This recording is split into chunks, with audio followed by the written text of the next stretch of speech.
One of the conversations I have with parents quite a bit, friends, and people I meet is when you have a conversation, they say, yeah, my kid's he's just so young for his age or her age, and he has some or she has some difficulties and social awkwardness and things like that, is to have that conversation about, you ever thought about a learning disability? And I think there's a social stigma there, and it's a really tough conversation to have. And typically they'll say, "Oh, we're going to send him off to camp or her off to whatever," and some program where really often that's going to be even more frustrating for the child. And so it's all about confidence and self-esteem and being able to help with that. Labeling, not even addressing it and finding it, just understanding that is so helpful to everybody. The idea of neuroplasticity and the ability for the brain to change itself, right, is true. And we've been able to see some real changes in our child as he's grown up and being able to lead a very normal life now and being able to move forward. And he's now at university in fact, medical science, and is fully productive and having a great life.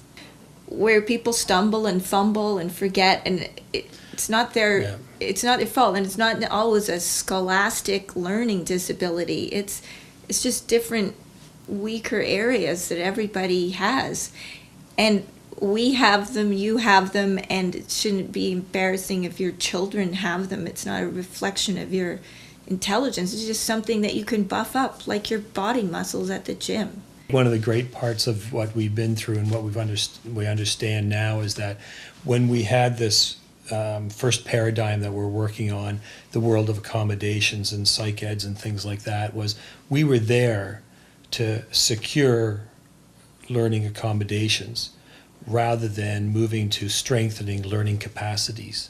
And that's made all the difference for us. One example would be reading at a very slow pace, being told you get double and a half time and you will take this long to do this task, compared to exercises that were given to visualize the words you're reading and learn phonetics, be able to deal with all the complicated messages that are involved to make reading actually make sense and go faster.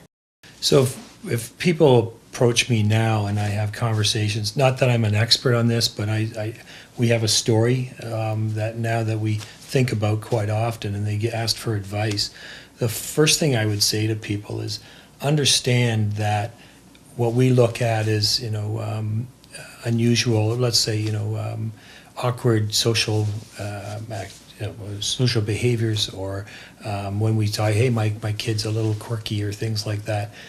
Open your mind to the idea that could be some learning, some disability, and understanding that, I think it helps a lot. And there shouldn't be the stigma that there is when you can understand that you're actually going to help your kid. You're going to be able to help them, that they have frustration, and you could be part of that relief. When the traditional, let's call it paradigm, was this is what your son or your daughter's life is going to be like going forward. That is locked and loaded, and that in fact is not true.